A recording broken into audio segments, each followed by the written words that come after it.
이번 원더우먼과 블라비의 경기, 승패를 떠나가지고 스코어 차이 때문에 많은 분들이 충격에 빠지셨을 텐데 5대0까지는 아무도 예상을 못했어요. 그럼 왜 블라비 팀은 5대0 스코어로 이번 경기에서 진 것인가? 그리고 그거와 더불어 챌린지 리그로 강등되는 상황까지 벌어졌는지 이 부분에 대한 이야기를 좀 해보려고 합니다. 블라방에서 블라비로 리뉴얼 되면서 새 멤버들이 들어오고 지금의 멤버들이 구축되어졌을 때 이제는 블라비가 정말 강팀이 되었다는 느낌이 강하게 왔었거든요. 거기에 이번 시즌 이 팀을 맡게 되는 감독이 최진철 감독이라는 부분에서 이번에야말로 블라비가 사고 한번 제대로 칠 수 있겠구나, 그런 기대감을 품기에 충분했었죠. 그래서 사실 이거는 저의 생각이 아니라 많은 분들이 블라비의 대권 도전의 가능성을 높게 점쳐두고 있었습니다. 최진철 감독은 이미 골대녀 안에서 명장으로서의 증명을 다 했죠. 탑걸이라는 팀을 맡아서도 그랬고 또 스밍파를 처음에 맡아서 팀을 만들 때의 모습도 그랬고, 더욱이 이 최진철 감독이 왜 명장으로서의 이미지가 더 굳혀졌냐면 처음부터 맡았던 탑걸이나 스밍파가 지금처럼 강팀의 이미지가 아니었어요. 기존까지는 그런 좀 약해 보였던 팀을 강팀으로 만들었던 그런 이미지의 최진철 감독이 이미 어느 정도 강한 팀 전력을 갖고 있는 블라비를 맡았을 때는 또 어떤 포텐이 터져서 이 시너지가 나올까, 이 기대를 했었었죠. 근데 뭐라고 할까요? 어느 정도 그 욕심을 크게 내려놓은 듯한 모습이었어요. 좋게 말하면 좀 더 유연해진 느낌이 있다고 할 수도 있겠고, 좀 다른 측면으로 얘기하자면 예전만큼의 그런 열정적인 모습이 그렇게 막 느껴지지는 않았어요. 팀에 대한 열정, 목표의식 이런 게 앞서 맡았던 팀에서의 모습이랑은 조금 차이가 느껴졌습니다. 수리검. 이 부분에서부터 접근을 해서 이야기를 풀어나가면 좋을 것 같은 게, 강보람, 한초임, 이승현으로 이어지는 이 3자 패스에서 멋진 슈팅까지 연결되는 이 장면을 놓고 거기서 이제 강한이라는 또 새로운 닉네임을 붙여줬는데, 강한이 딱 그 닉네임을 여기다 붙이는 순간 굉장히 저는 이질감을 느꼈거든요. 자연스럽지 못한 정도?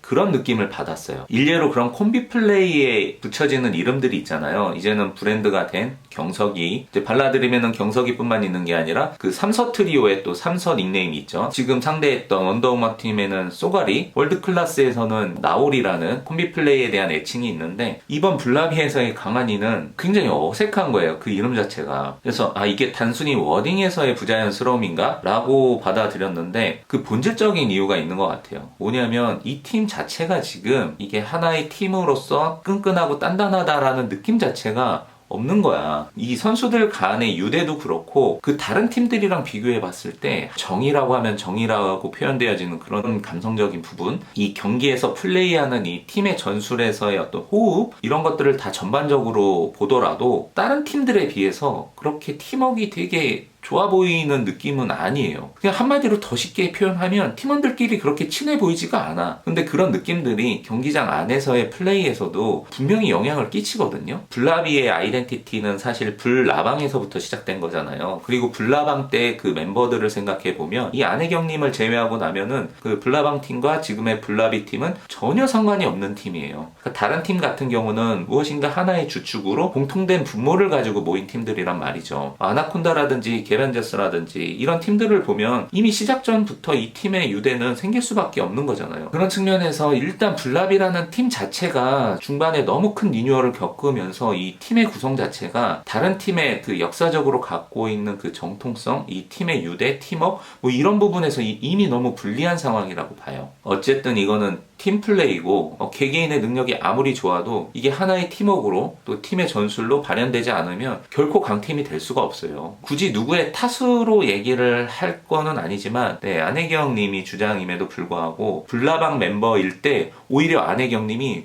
더 파이팅이 넘쳤고 이 팀을 리딩하는 모습이 있었거든요. 그때는 이제 안혜경님이 막내급이었잖아요. 다 언니들밖에 없었어요. 근데 그런 언니들을 상대로도 그 골키퍼 위치에서 정말 리딩 잘했거든요. 어느 순간부터 안혜경님이 그런 모습들이 점점 없어지는 거예요. 내가 얘네들보다 잘하지 못하니까 뭔가 이렇게 얘기해도 될까? 그런 게 좀 느껴졌었어요. 큰언니 역할을 하는 채연님, 경기장 바깥에서도 친하게 지내야 되잖아요. 그래서 그 중간에 보면은 동생들 초대해서 맛있는 거 먹이고 우리 이렇게 친해요 라는 모습을 보여준 적이 있는데 이들이 정말 친하지 않구나, 그래서 서로 노력을 하고 있구나 정도로 받아들여졌지, 아 이들이 정말 친하구나는 전혀 느끼질 못했거든요. 그러면 이제 상상을 해보는 거지. 이 경기장 밖에서 그런 역할을 주도적으로 하는 거는 아마 이 채연 누님일 거예요. 이제 그것이 경기장 안으로 들어왔을 때는 좀 다른 이야기가 되거든요. 필드 위에 유니폼을 입고 있는 순간에도 맏언니가 되면은 안 되는 거잖아요. 필드 위에 있으면서도 채연은 늘 맏언니 같은 느낌이 든다. 이것은 왜일까? 근데 이거랑 정확하게 비교할 수 있는 대상이 있어요. 발라드림에서의 이 팀워크가 너무 좋았던 이유 중에 하나는 저는 이 문탁이 형의 역할도 굉장히 컸다라고 보거든요. 경기장 바깥에서는 문탁이 형이 리더죠. 맏언니고 그 문탁이 형을 중심으로 모일 거 아니에요. 철저하게 문탁이 형이 그런 느낌을 배제시켜요. 본인 스스로도 동생들이 너무 자기를 맏언니로 인식하면서 뭔가 신경 쓰니까 우리 여기서는 그런 거 하지 말자, 각자 하자 하면서 그거를 정확하게 자기 선에서 딱 정리를 해주잖아요. 경기장 필드 위에서는 문탁이 형이 아니라 그냥 난 문탁이야. 그러니까 이 지점이 저는 되게 필요한 부분이라고 봐요. 슬리검. 경기를 뛰는 도중에는 그 누구도 언니고 동생이고 이런 거 없이 평준화된 느낌으로 하나의 팀처럼 자연스럽게 거부감 없이 굴러가는, 무엇보다 이런 부분에서 가장 아쉬움이 느껴지는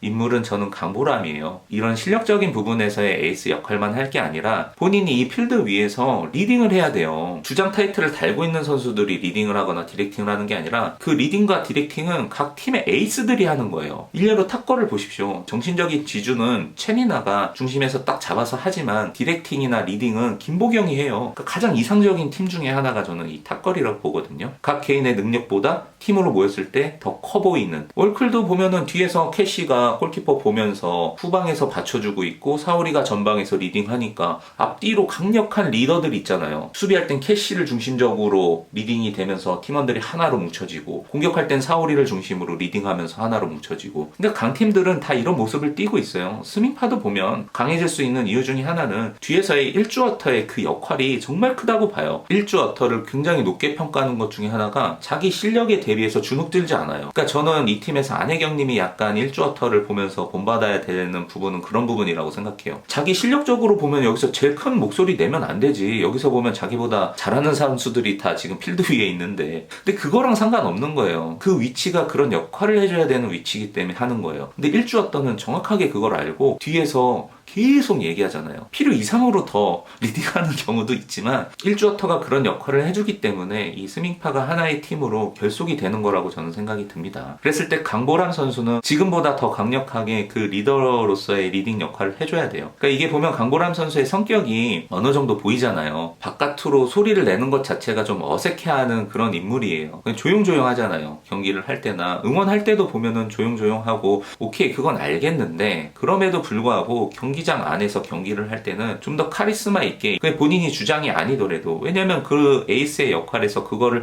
하라고 있는 거니까. 그랬을 때 강한이라고 불리는 그 닉네임이 좀 더 강하게 느껴질 거예요. 아니면 본인이 못하겠으면 사실 그 역할을 이승현이 해도 돼요. 오히려 박지한 같은 캐릭터가 들어왔어야 돼. 이 팀에 만약에 박지한이 들어왔으면 들어오자마자 자기가 설치고 뭔가 이렇게 휘어잡고 막 리딩하고 언니들 막 친하지도 않는데 막 뭐라 하면서 할 수 있었을 거예요. 성격상 보면. 근데 이 팀엔 좀 그런 역할을 해줄 수 있는 사람이 필요하다니까. 팀원들끼리 친하고 안 친하고의 문제는 둘째 문제고, 그러니까 언니들은 너무 동생들을 배려하는 것 같고 동생들은 또 언니들 눈치 아닌 눈치를 보는 것 같고 부자연스러워. 얘기를 해야 되는데 누군가 얘기를 안 해. 서로 간의 소통도 소통이지만 강력한 필드 안에서의 리더가 필요하다. 그 역할은 가장 강력한 에이스가 해줘야 되는데 이 팀에 누가 뭐래도 가장 강력한 에이스는 강보람 선수기 때문에 강보람 선수가 앞으로는 그런 역할에 대한 책임감을 갖고 좀 더 적극적으로 이 팀을 리드해 나갔으면 좋겠다라는 바람이 있습니다. 보면은 앞선 경기들도 그렇고 이번 경기도 그렇고 서로 미안해만 얘기할 뿐이지 지금 미안해를 얘기할 게 아니잖아요. 누군가는 거기서 정신 차려요, 집중하라고 뭐 이런 거를 해야 되는데 못하잖아. 그렇다면 그거를 뭐 동생들이 언니한테 못하면 언니들이라도 해야지. 실력을 떠나서 언니들은 동생들보다 이게 실력이 안 되니까 쉽게 그런 얘기 하기도 뭐하고, 동생들은 또 언니한테 이게 나이 차이가 많이 나고 밖에서는 너무 큰 언니니까 경기장 위에서도 그게 신경 쓰여가지고 쉽게 말 못하고, 이런 것들에 대한 공기가 아직까지 느껴지고 있다. 이 부분이 결국은 그 다른 무엇보다 선제돼서 풀어야 될 숙제라고 생각이 듭니다. 그랬던 것 같아요. 그래서 블라비 팀이 왜 이 전력과 이 멤버로 이렇게까지 이렇게까지 참패를 당해야 되는지에 대한 그 의문을 풀다 보니 그냥 경기를 보면서 계속 예전부터 느꼈던 저의 이런 생각이 또 어느 정도의 이유가 되지 않을까라는 측면으로 얘기를 해봤습니다. 그래서 돌아오는 블라비 팀의 감독이 누가 될지는 모르겠지만 이 부분을 중심적으로 신경 써서 그 팀 전력에 맞는 강팀으로 만들어줬으면 좋겠습니다. 이 안에서 강력한 리더가 만들어졌으면 좋겠어요. 그게 채연님이어도 되고 하여튼 누가 됐든 그거 해줘야 됩니다.